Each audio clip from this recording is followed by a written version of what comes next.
Saying really good morning, good afternoon, and good evening to everyone who's joining us from across Africa and beyond. My name is Sylvester, and I'm delighted to be your moderator for today's AMR Community of Practice webinar. As always, we have simultaneous interpretation available from English to French and also from English to Portuguese. So please select your preferred language using the interpretation icon on the Zoom toolbar. So today's session comes at an important moment as the global health community marks World Antimicrobial Awareness Week, or WOW. And this week reminds us of the tremendous progress that we have made in tackling AMR, including just briefly, we have had the expansion of the global AMR surveillance through WHO GLASS, the Africa CDC ARMSnet, AMRsnet, the Fleming Fund supported initiatives that ASLM has also been privileged to implement. We've also seen a lot of strengthening around microbiology lab capacity and quality systems across Africa as a result of these initiatives. We've also seen increased use of molecular diagnostics and whole genome sequencing to track high-risk pathogens, as well as a growing culture of stewardship, infection prevention, and also evidence-based treatment guidelines coming as a result of the information generated by diagnostics. So these milestones reflect the collective efforts of governments, partners, and lab professionals, many of whom are represented here today. However, with that said, WOW also does have some challenges that still lay ahead for us that we need to confront. And some of these challenges include low bacteriology coverage in many LMICs. We don't have enough labs that are doing bacteriology testing, and we need to increase that number. We also have the challenge of persistent antibiotic misuse due to limited access to diagnostics. So a lot of people are using empiric treatments or just getting antibiotics without any guidance from diagnostics. And we also have or are facing a fast evolving microbial landscape with pathogens that are adapting more quickly than our systems can actually respond to. And one of these clearest examples of this evolution is the rise of hypervirulent Klebsiella pneumonia. So unlike the classical Klebsiella pneumonia strains, hypervirulent Klebsiella pneumonia can cause severe invasive disease, even in healthy individuals. It spreads rapidly to the liver, brain, eyes, and soft tissues, and is often associated with very high morbidity. Even more concerning is the emergence of strains that combine both hypervirulence as well as carbapenem resistance, creating what we will be talking about in today's session. So we are really going to be focusing on a true superbug with limited treatment options and significant public health implications.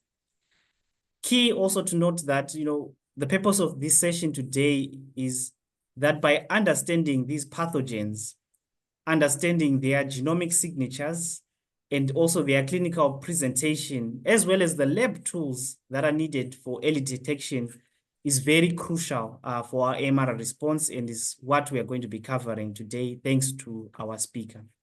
So it is now my great pleasure to introduce today's speaker, Dr. Edwin Kamau. Dr. Edwin Kamau is a Senior Director of Scientific Affairs at Cepheid in California. Dr. Kamau is a board certified clinical microbiologist with extensive experience in infectious diseases, diagnostics, global health, and AMR surveillance. He completed his clinical microbiology fellowship at the UCLA, that is University of California, Los Angeles. He is also certified by the American Board of Medical Microbiology and previously served for more than 20 years in the US military. From 2012 to 2015, Dr. Kamau worked in Kenya, collaborating with African scientists and public health institutions. He remains deeply involved in capacity building, training, and mentorship through UCLA and multiple global health programs. We are really honored to have him with us today. Dr. Kamau, over to you. Sylvester, thank you so much. Thank you for such a wonderful introduction and setting up the scene for what we are going to talk about today. So today we're going to talk about a Superbug, but before I continue, I want a disclaimer there that I'm an employee of Cepheid. Before we dive in, I'd like to start by showing something very meaningful to me, a wall of mentors. These are people who have shaped my career and identity and who continue to inspire me every day. This reflects a principle I hold dear, Ubuntu. All right, so let me just get started again. So before we dive in, I'd like to start by showing something that is very meaningful to me, the wall of mentors. So these are people who have shaped my career and identity and who continue to inspire me every day. This reflects a principle I hold dear, Ubuntu. Actually, this is a South African philosophy that says, I am because we are. It reminds us that growth and success are deeply connected to people and communities around us. So today, as we explore this topic, I want to honor that spirit. And as you can see on the left, right here, this is Sean with a big smile because he had seen the future. So think about his little boy, actually, that who wrote a book before he just finished writing this book at the age of 14. This is a very interesting book. This kid is very smart. I spoke to him about when he was 10. He was asking me a lot of questions about malaria. I was fascinated. And on the right, this is Omai. He is one of my mentors. And you can see with a big smile right there because he's just become even more famous. He was actually inducted in the Hall of Fame in his town, which is amazing. And on top, Professor Jimde, with that look, he just have a great idea of a new grant. And you can see he's been a great inspiration in my life. And of course, a big smile from my boss right there at the bottom, Mike. I think right now he's thinking he has an idea to give me more work. So Mike, I'll be ready for it. So these are people who are dear to me and they will continue to mentor me as I go by. As Sylvester has mentioned, November 18 to 24 is the World AMR Awareness Week. This is a global campaign organized by World Health Organization and partners to raise awareness and understanding of antimicrobial resistance and promote best practices to reduce its emergence and spread of drug resistance. So this year's theme, as you can see there, Act Now, Protect Our Present, Secure Our Future. This with other Fleming initiatives to keep antibiotics working for generations to come. I'd like to acknowledge two people who have joined us today. I'm super excited that Dr. Afrinish Amir, she's joined us. She's the project director, National Fungal Disease Surveillance, NIH. And actually, she's being featured in these Piccadilly lights in London as we speak. If you look on top of this building right here, where I have the arrow, that's her right there. So it's amazing that she's a rising superstar. Every time I talk to her, she's giving big talks, and she's going to continue to play a big, important role in this AMR space. Another person I would like to at least mention that they've joined today is Patrick Mumbangizi. He's the Regional Director, Africa Fleming Fund at Matt McDonald's. He coordinates AMR grant initiative across East and Southern Africa. And actually, his name, Mumbangizi, means one who conquers.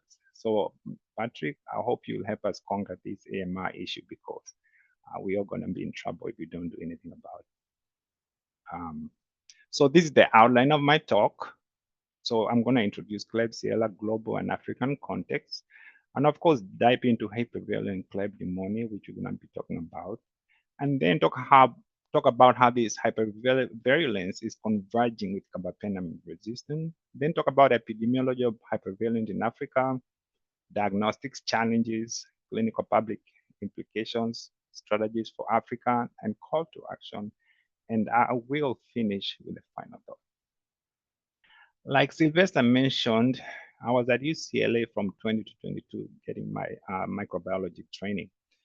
And let me start with a case study that really is interesting. In 2021 at University of California, Los Angeles, a 52-year-old woman from Mexico with history of poorly controlled type 2 diabetes and hypertension presented to our emergency department with urinary retention and worsening pain in the setting of pelvic mass concerning for ovarian malignancy. If I can get my pointer here. So if you look at this image right here on the right side of this is the bladder. On the right side, you can see it's nice and smooth. But here you can see multi-septation in the pelvic mass. So this should not be there. These septates don't look right. And that's what was disconcerting. And from this point to this point, it was almost 12 centimeters long. That is really long. So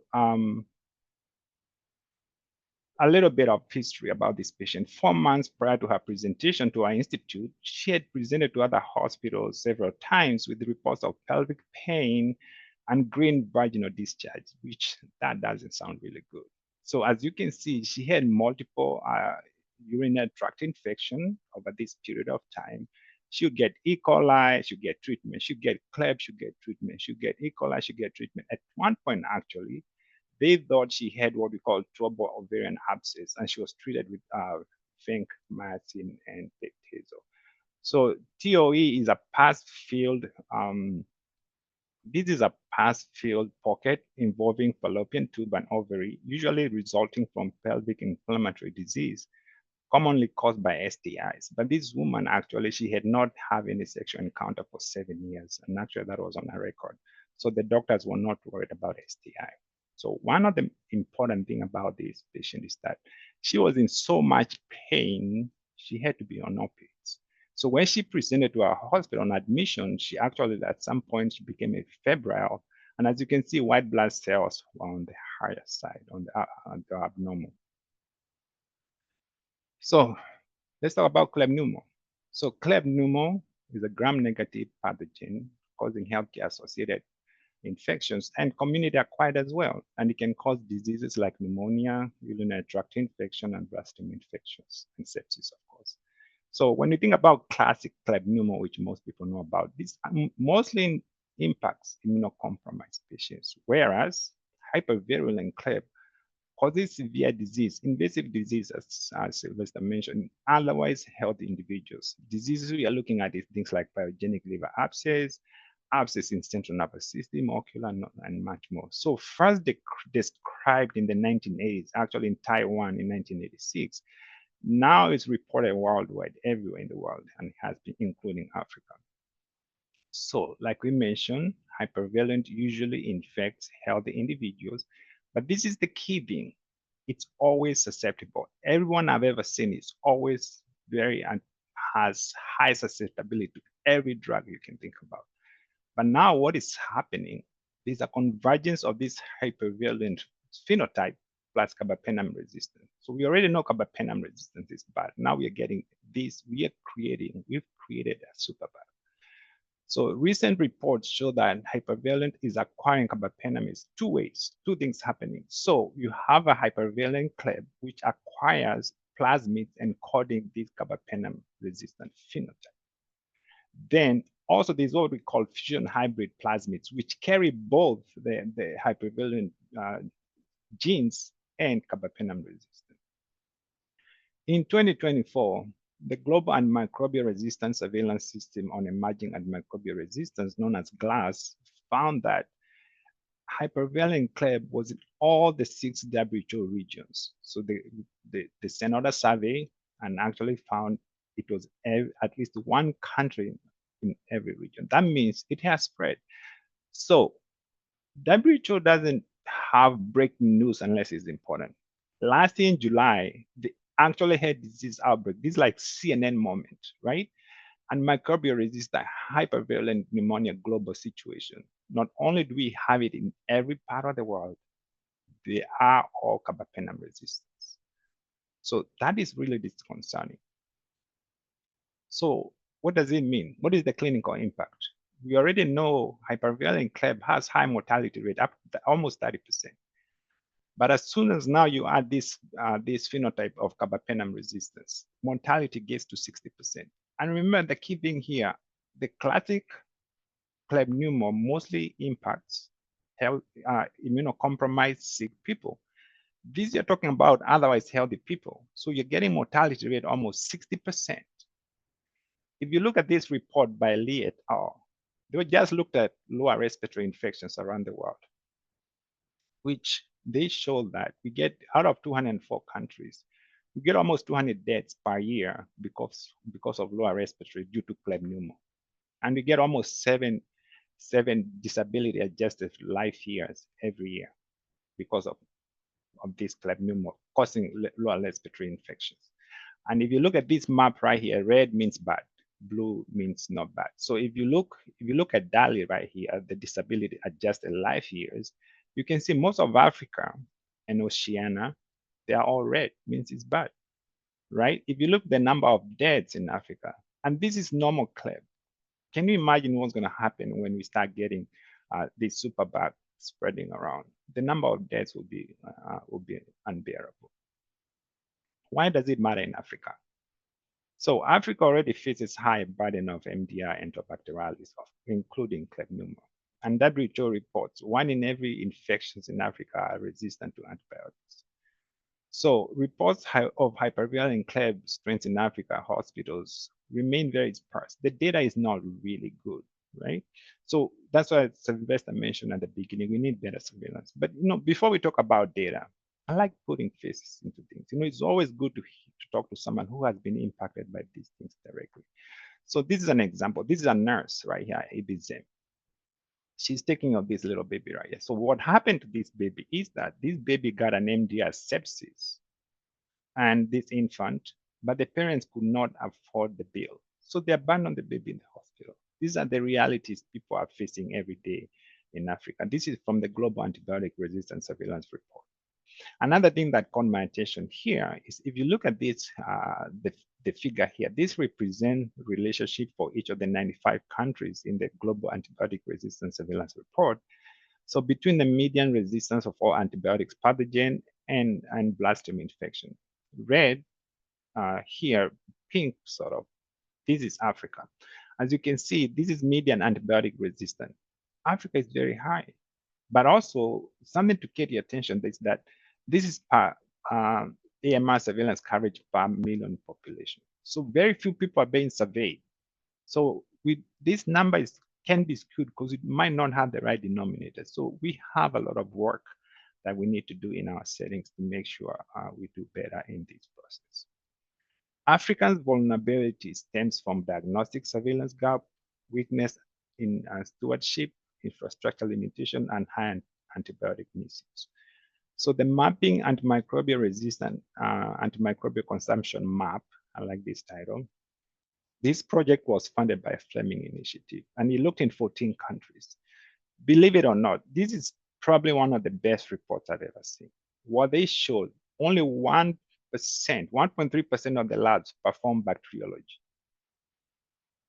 When you're supposed to do something 100%, and only 1% is getting done, something is not right. And this is looking very large number of labs, 50,000 labs.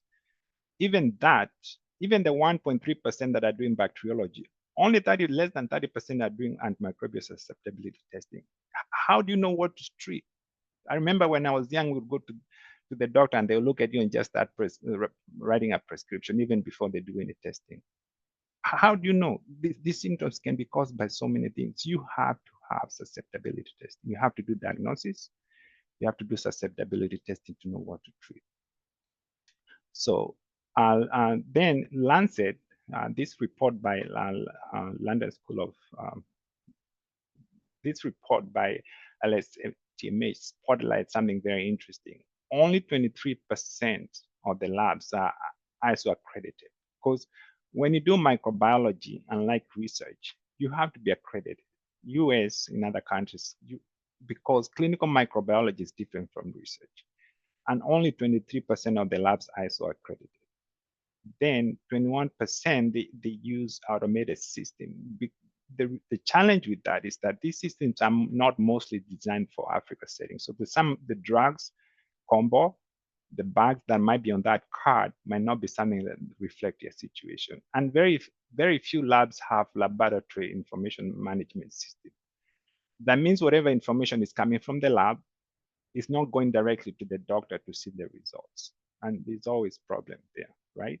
I like this BMC infectious disease report. it says even the data we're getting from Africa is not very representative, right? This is what I like calling the street light effects, because everybody is looking down where there's light. And this guy says, is this where you lost your keys? No, I lost them in the park, but this is where the light is. So when I was in Kenya from 2012, I noticed that in Western Kenya, we have a lot of projects, research going on there. So I grew up in Kenya, in Nakuru and Warufaga. So in Kenya, in Nakuru, you don't see any research. In Nakuru, there's no research that is going on. A lot of research is focused on Western Kenya, but that's not representative of the whole country. And we find researchers and funders tend to like go in, keep working the same few sites because we have processes in place. That makes it very, very challenging to actually have representative data. So diagnostic and reporting gaps. WHO has pointed that gap is there. So it urges national diagnostic strategies and network. Countries have to have that at national level. And GLAS has flagged minimum hypervirulent detection, reporting globally, and poor resources. So what makes Africa vulnerable? What are the contributing factors? Stewardship. We have unregulated antibiotic use. We don't have stewardship. 80 to 90% of our countries don't have any stewardship, and ASLM has shown that, right? So, and also culturally, this is something that we don't do very well in Africa, right? And also weaker governance. Unless there's governance in the US, in other developed countries, there's governance and structure in place. We need that. So here I wanted to feature Dr. Lois Achieng. She's a physician at Kenya National Hospital in Kenya. She's one of the best infection preventionists I've seen coming out of Africa. You can see her looking and smiling. She can see the future of IPC. She can see it's bright. Regardless of the challenges, I think we've made a lot of progress. Human infrastructure gap. That's why we are here today. Training, that's important. We know ASLM has done a lot of work in training lab personnel, providing equipment. That should continue, right? National action plans, we need that. Vaccine and sanitation, that's what we forget. Some of these diseases, like these enteric diseases, just vaccine and especially sanitation will continue to play such an important role. This is a WHO rapid risk assessment of AMR and hypervirulent. As you can see, globally, it's rated moderate, right? Because high morbidity and mortality caused by hypervirulent infection. But if you look in African region, actually it's high. What makes it high? Because confidence in available information is very low. So we're not getting good information. We don't know what is happening. We are flying blind, and we can't let that happen. And now with convergence of hypervirulence plus carbapenem resistance, actually, even without carbapenem resistance was bad, now we don't have even treatment options. That makes it even worse, right? So there's potential for outbreaks and to spread of this morbogenetic. So what does WHO recommend? Strengthening lab capacity for genomic and molecular testing. And we know ASLM is doing this pretty well. African CDC ASLM is doing this pretty well. Implementing infection prevention and control measures. That's why I was talking about Dr. Lois Achieng. Some of these people who are doing great work. Enhancing AMR surveillance system globally. That has to be done. So published reports of hypervirulent Kleb in Africa are extremely limited. They're not that many, right? WHO notes hypervirulent likely presents in Africa, but true prevalence is unknown. So I did a quick PubMed search. If you do hypervirulent Kleb pneumonia, you get about 1,400 hits. Now, if you add Africa, you get only about 28.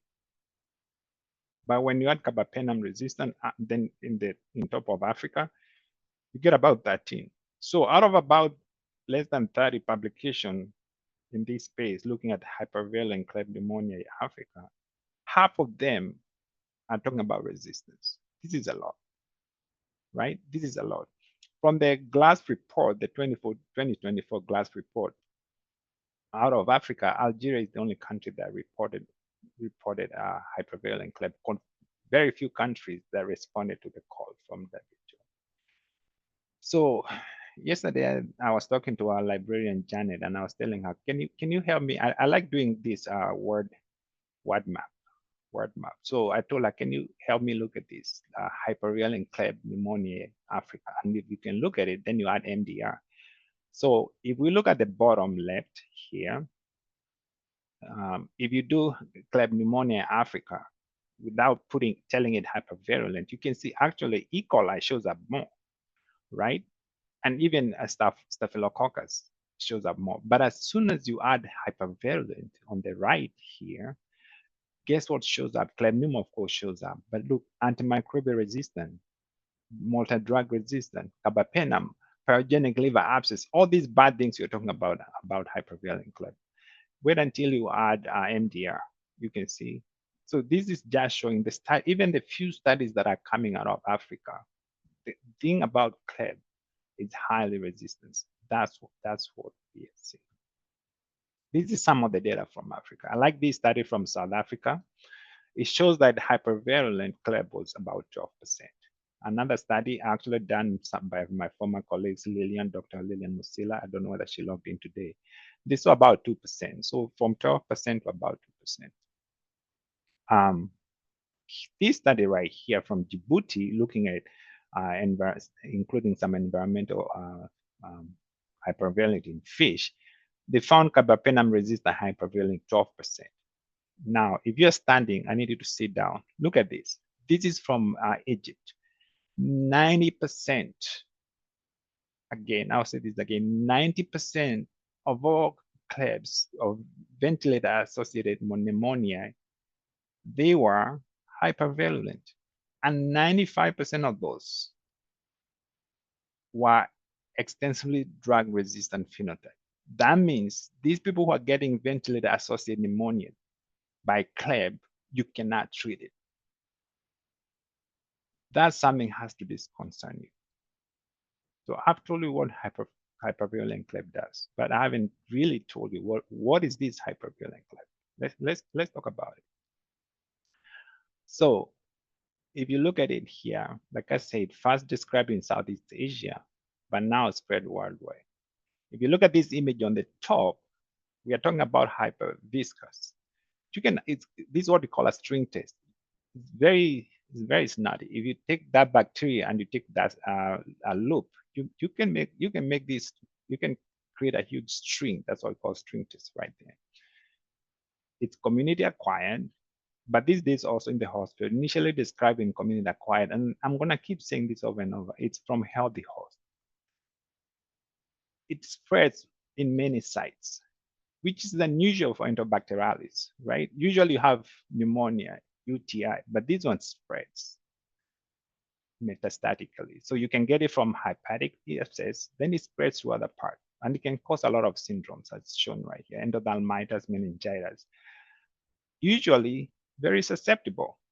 That's why this picture here, I have a wolf wearing sheep clothing. Actually, I was looking for a hyena wearing sheep clothing. I couldn't find an image of a hyena, given that we're in Africa, or even a lion. It looks very susceptible. And even when you do susceptibility, most doctors will be like, oh, easy to treat. You try to do that, it doesn't work. They usually contain, this virulence is caused by 2 large plasmids. You can contain one of them. And important genes in these plasmids confer hypervirulence. And the ones I've listed here, IUC, PEG 344.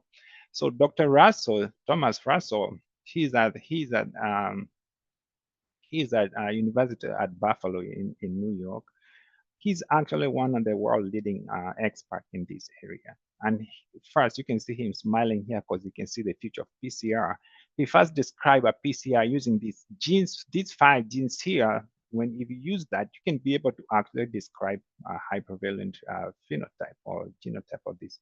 That's how you can identify hypervirulent Klebs, in addition to string tests.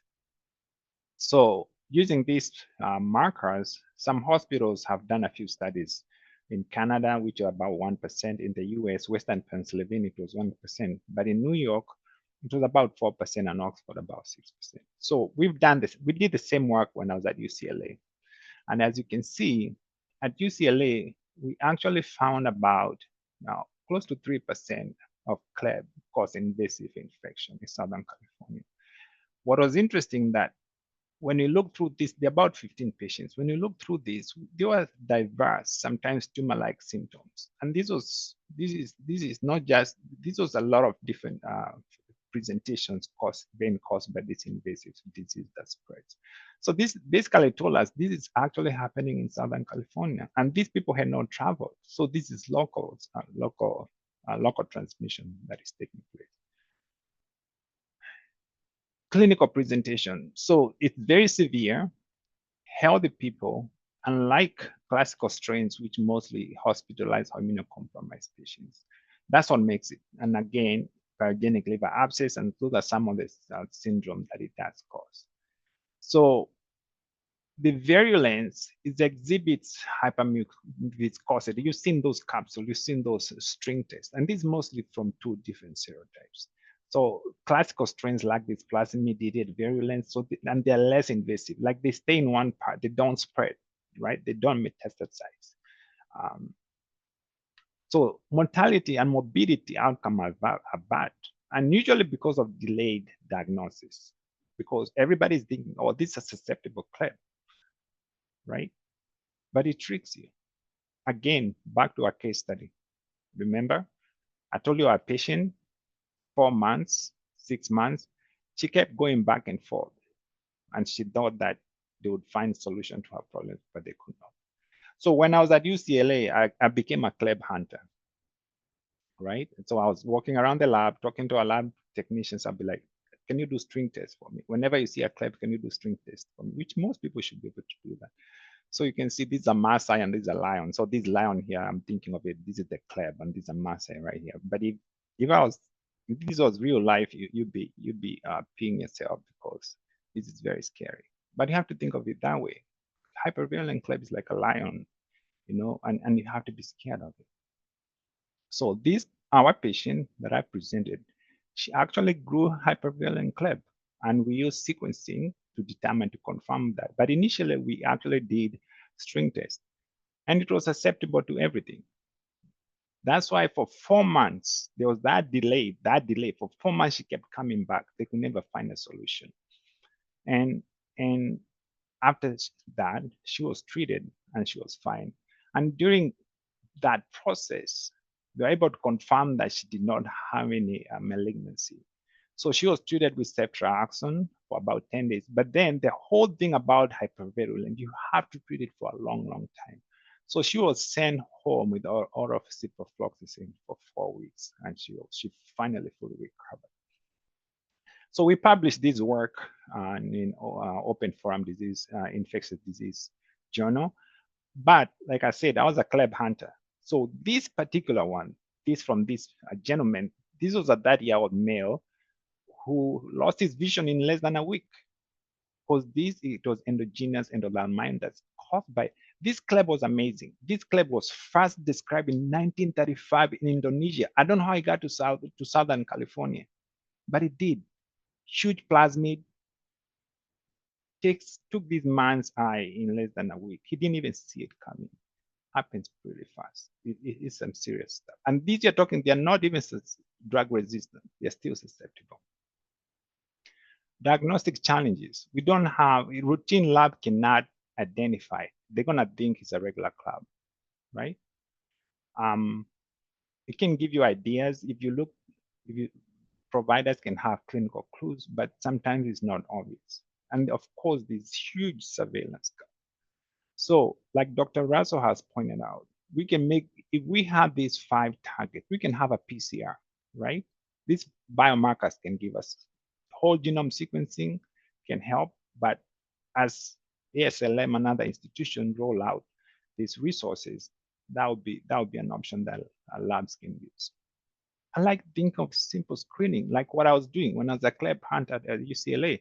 String test. Not all of them have that phenotype, and some of the classic Kleb do have that phenotype, but that's a low-hanging fruit before you develop a molecular test. But labs can develop and validate good PCR tests. So I think that's what the future direction has to be. Economic impact.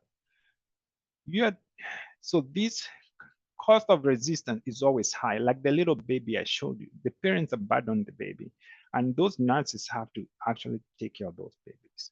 If you look at mortality rate, 60%.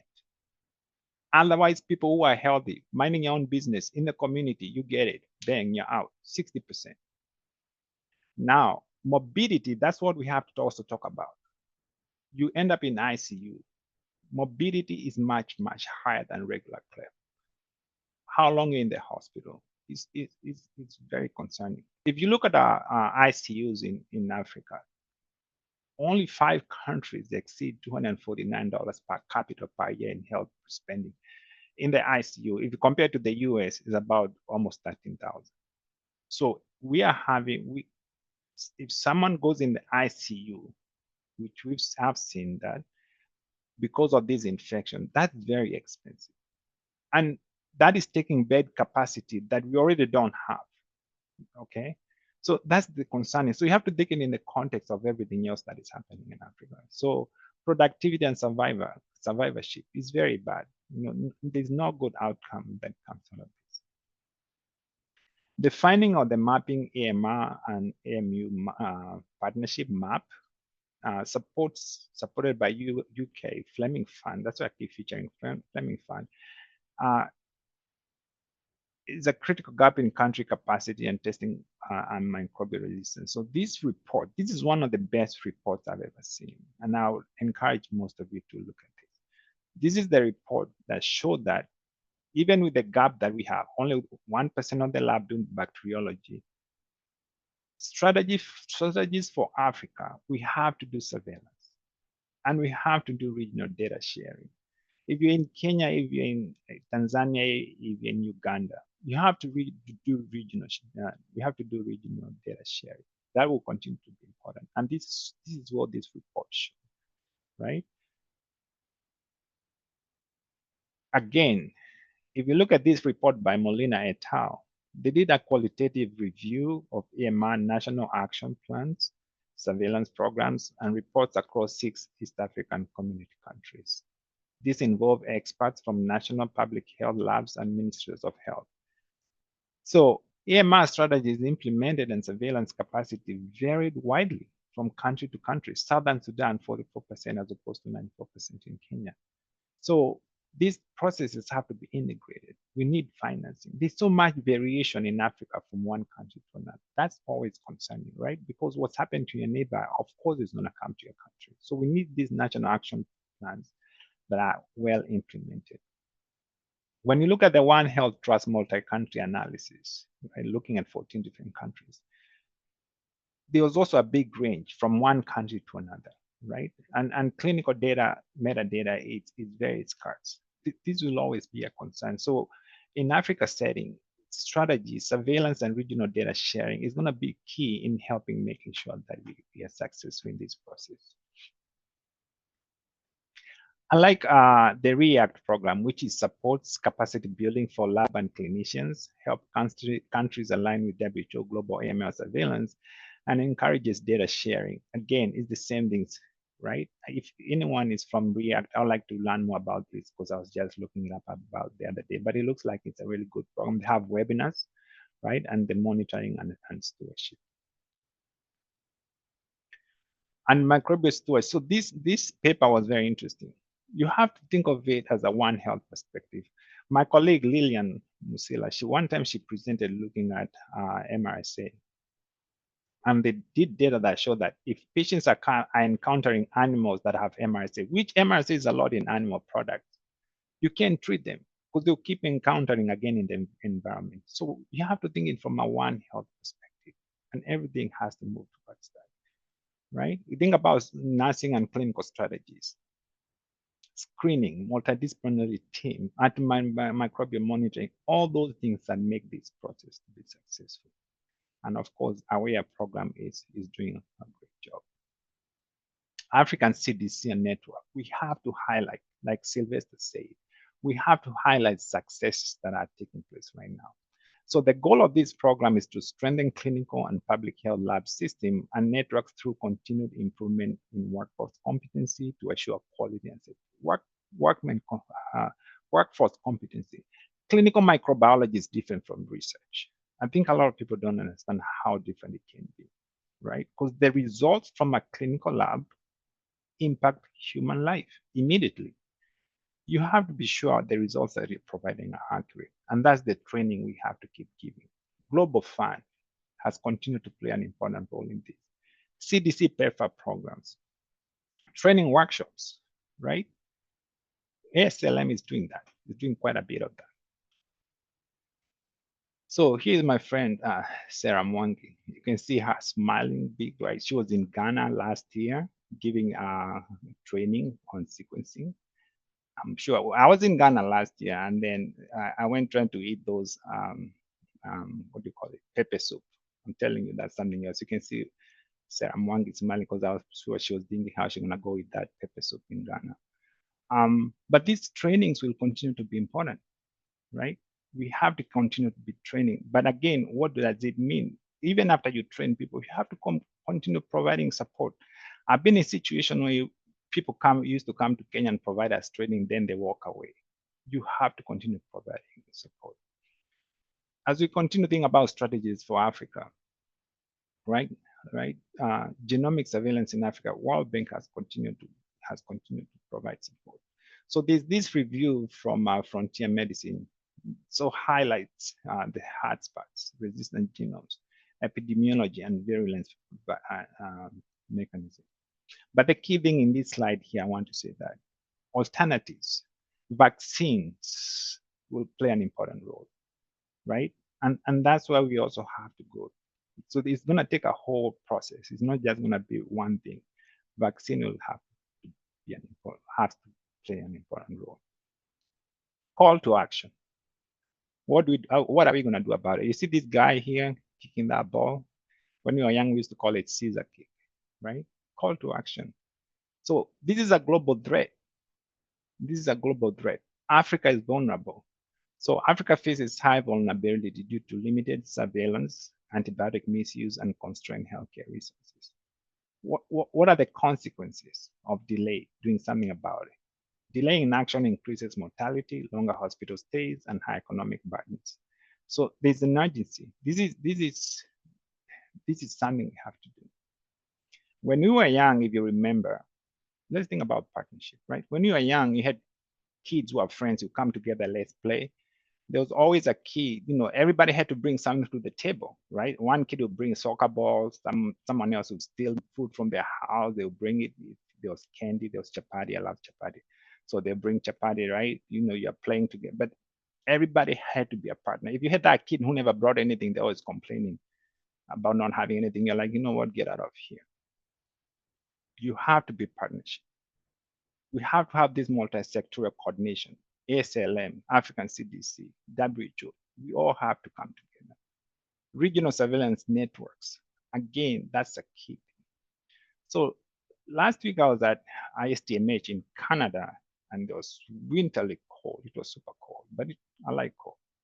And Kelly Chibile, you can see him, Chibale, you can see him smiling here because he's among the 50 most famous people in Fortune magazine.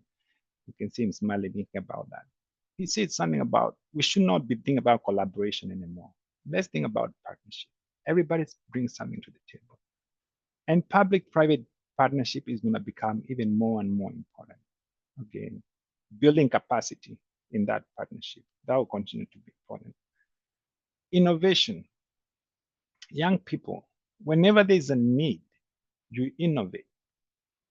You create careers, right? You become famous. You can see someone like Chibole, right? You become world famous. You create career, wealth. This is a need. Let's find solution.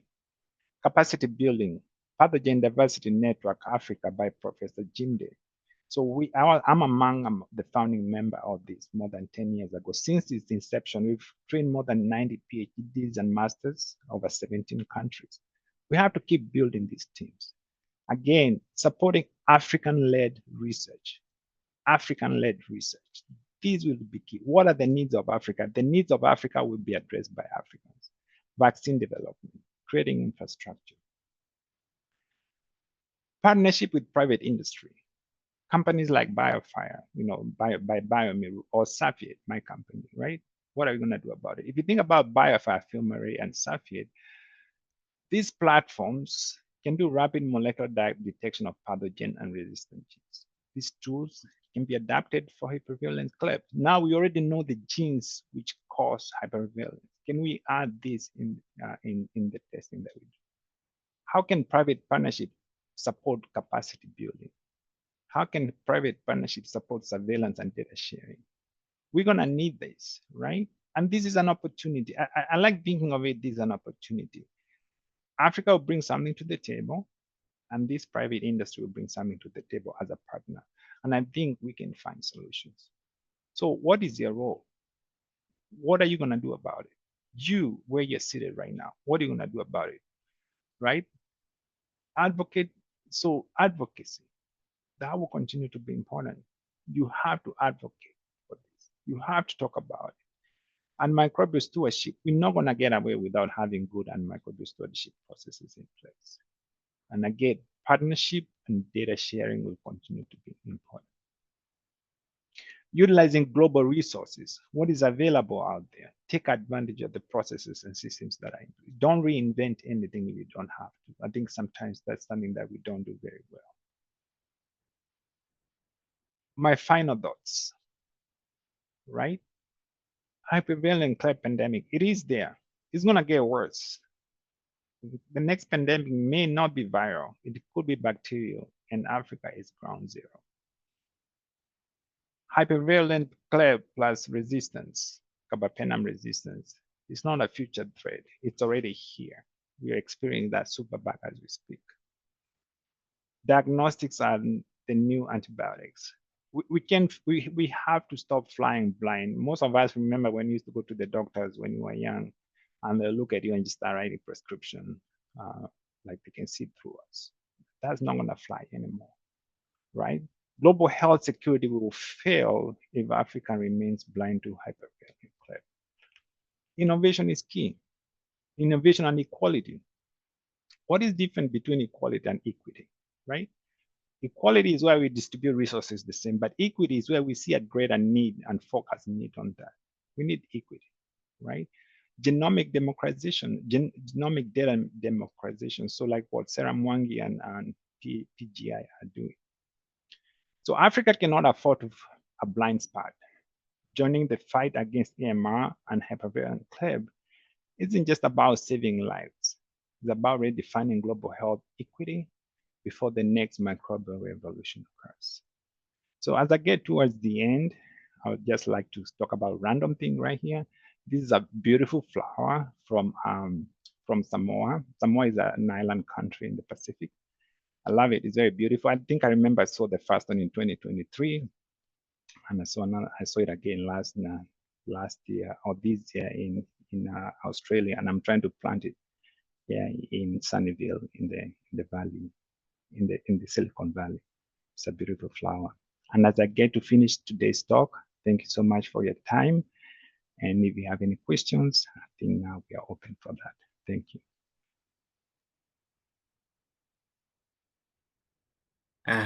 Thank you very much, Dr. Kamau, for that insightful and very eye-opening presentation. You have shed light on why hypervirulent Klebsiella is considered one of the most dangerous emerging pathogens. You've also indicated what makes it unique biologically, and what kind of lab systems we need to be aware of as we strengthen our AMR surveillance across Africa. So we have a few questions that we have, and we'll just jump right to it. So the first one, I'll just combine some of the questions because they are related. There is a question from Abebe Asefa Negeri, and also from our colleague AMR Kalambri from Bamako, Mali. So these questions are kind of related, and maybe in just trying to combine both of them, Dr. Kamau, for labs, with limited diagnostic capacity, what would you recommend as the sort of minimum tests or set of tests or indicators that labs can say, if we have this, we can suspect hypervirulent or convergent Klebsiella strains? So to begin with, just do like what I did. become a Kleb hunter. So when I was at UCLA, what we would do, what I encourage my lab, our lab technicians to do, string test. I know Dr. Russell worries about string test, and I get it. I don't know that he's on today. I would like to hear his comment. But in the limited resource settings, if you have a plate, if you're doing any lab work and you have plates, which agar plates, which contain Kleb, every Kleb that comes through your lab, do a string test. It takes 1 second. Just take a loop, see whether it's forming a string. That will kind of give you an idea what's happening. So that would be a point to start with. Another thing, every time I see a Kleb that is super susceptible to everything, I don't trust it. Why would a Kleb, which can get plasmids and become very resistant, why is it susceptible to every drug? Even the sequence 66, the one I was saying is from Indonesia. That thing was even susceptible to ampicillin. There's no organism right now susceptible to ampicillin. That is even susceptible to ampicillin. So that can be low-hanging process to start from. Then the markers, because they've already been described, for labs that has capacity to do PCR, they can develop PCR right now. Dr. Russell has published that. You can take those primers and do PCR and validate in your lab. So I see those can be processes where we can start from. And it doesn't have individual lab. It can be a regional. Like if you're from Western Kenya, one lab can develop, and another labs in that region, every time they suspect there's something going on, they can bring those bacteria isolates to that lab to help. So I think working as a team, working as a region is going to help resolve some of these issues. Great. No, thanks, Dr. Kamau. I think you also rightly mentioned as Dr. Russo comes through as well. I have the follow-up question that maybe Dr. Russo can jump into. But I like what you mentioned that, training is not enough and it's not the end. We have to have continuous support, which is what this webinar series also is about. So, Dr. Russo, as you come on board, there was an interesting question, a follow-up question from Alice Kanyua, who says, excellent and insightful talk, Dr. Kamau. I came across some discrepant results during fellowship training. PCR positive and string test negative, or string test positive, PCR negative, as testing was routinely done on sterile site samples and abscesses growing Kleb pneumonia. So have you seen this, and how should labs report such discrepancies? Yeah, this is a conundrum, and that's why Dr. Russell always says that there are some classic Kleb actually are string test positive. So, and there are a lot of, only less than 30% of Hypervirulent Klebs are actually string positive. Let me repeat that. There are some classic Kleb that are not hypervirulent, that are actually string test positive, and there are a lot of hypervirulent Kleb that are string test negative. So string test is an easy way out, but by no means is the way that you should rely on. But to me, if you don't have anything else, you can start from there. But then PCR should be the best way to move with it. I don't know whether Dr. Russell is on his. Yeah. Hi, Edwin. How are you? Great talk, and it was great to be able to join you. I'd just like to echo a couple of comments that Edwin already made. So if you do not have access to molecular diagnostics such as PCR, string test, albeit imperfect, as Edwin just pointed out, is better than nothing. But if you take the string test results and also package it together with the clinical syndrome. So if this is a healthy person from the community that has multiple sites of infection, particularly unusual sites of infection, such as CNS infection, such as meningitis, endophthalmitis, necrotizing fasciitis, multiple abscesses, that should really be a red flag that we're dealing with hypervirulent Klebsiella pneumoniae. The other point I would like to make with regards to the molecular markers is that a lot of studies out there identify one or two of those markers and have labeled the strain as hypervirulent Klebsiella pneumoniae. More recent data that we've developed suggests that you really should have all 5 markers. There's an occasional hypervirulent strain that will have 4 of the 5 markers. But if you only have IUCA, for example, more often than not, those strains do not have the hypervirulent pathotype. So it's important to do all 5 markers. And even in that case, the molecular studies are imperfect. We've identified some strains that have all 5 markers, and then if we do murine studies on them, they do not have the hypervirulent pathotype. But I think that we need to be cognizant of the fact that these markers are linked in the virulence plasmid. The whole virulence plasmid is largely necessary to confer the hypervirulent phenotype. And if you have less than 5, it suggests you only have a portion of that virulence plasmid, and it's not, it's tending towards a classical Klebsiella pneumoniae phenotype, not the hypervirulent phenotype. Thank you, sir. Thank you. Yeah, thank you very much for that. Just a quick follow-up. There was a colleague, I'm guessing he's from the animal health side of things. A question from Abdullah Sise, who says, are there any studies documenting the prevalence of hypervirulent Klebsiella pneumonia in the food chain? Would you know? No, not that I saw. And again, those studies are limited. We are just starting to learn more about hypervirulent. As more studies are being done, like you saw, I mentioned One Health approach. I think I won't be surprised that there may be because it comes from environment, then we get colonized in our guts, and that's how we get infected or get transmitted. But somehow, I'm sure it's in the environment somewhere, and I'm sure as more studies come out, we'll learn more and more. Great. Thank you so much. So due to time, we might have to maybe take some of the questions and then we'll send them through to you, Dr. Russo and Dr. Ed, so that we can then share those as resources. Please, I see a hand from Dr. Amir. Please, Dr. Amir, nice to hear from you. Please, if you have anything else to add, thank you. Yeah, thank you so much, Edwin, for the very nice introduction. And I'm really surprised to see that picture. And I must appreciate your presentation today on the very, very important topic. And this is the pathogen that we are seeing in the Asian countries as well. One of the studies from Pakistan, they have reported almost 30% of the cases as the hypervirulent Klebsiella. So the pathogen is there, and definitely we need to be very much concerned about our diagnostic methods and then surveillance method to identify the pathogen rightly and in time. For the eventual benefit should go towards a patient in any case. I totally agree with the diagnostic challenges that all the resource limited settings they are facing, but still there are options available. And if we have an eye to look at the things, definitely we can pick up the pathogen very closely and help the patient in the end. The challenges that you are mentioning, they are same in the Asian countries and the African countries. The poor diagnostics, the low surveillance system, and very inactive surveillance system at times.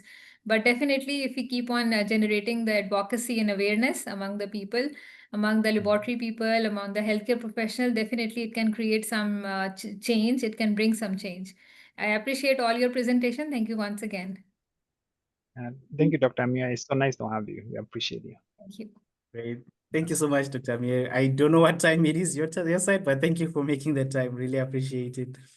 So I don't think I would have done justice. Just one last question that came from Lucas Oketh. This is Wow Week. He's asking, what is ideal?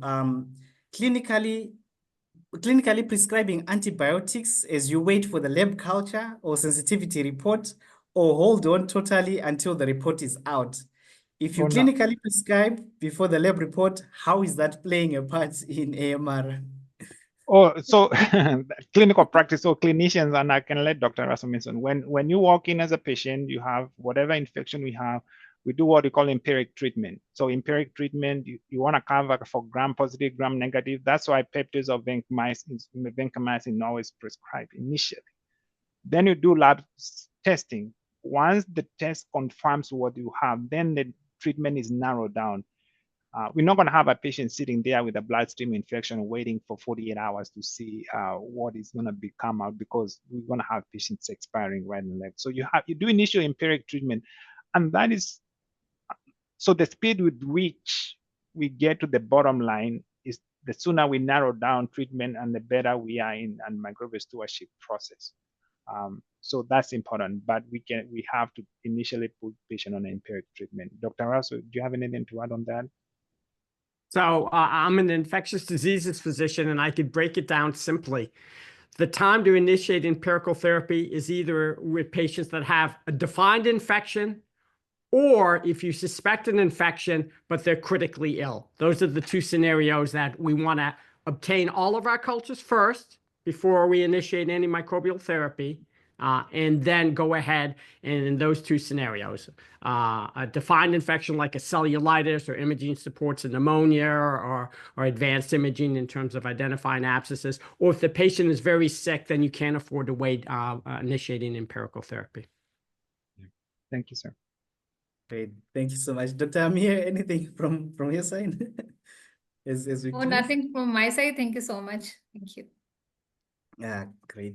So really, thank you so much once again, Dr. Kamau, Dr. Russo, and Dr. Amir, for an excellent presentation and also some insights as well from Asia. Thank you so much for sharing that. And for really walking us through the science and also the diagnostics aspects and the challenges that you've mentioned. So really, to all our participants, thank you once again for the engagement. We know that there are some additional questions that may have been asked. We will package these and share these with Dr. Ed, and then we will just provide this as a resource because this recording and the presentation will also be shared. So just again, as a reminder, the recording and the slides from today's session will be made available to you via email. If you are not also already an ASLM member, please consider registering so that you can get these emails and links to these webinars. And this has been really an important and timely session. Thanks again, as we observe the WOW week and reflect on the actions that we need to take in terms of slowing down the rise of superbugs. So really with that said, wishing everyone a really productive weekend. Until next time, it's goodbye for now, but looking forward to seeing you on the next sessions. Thank you.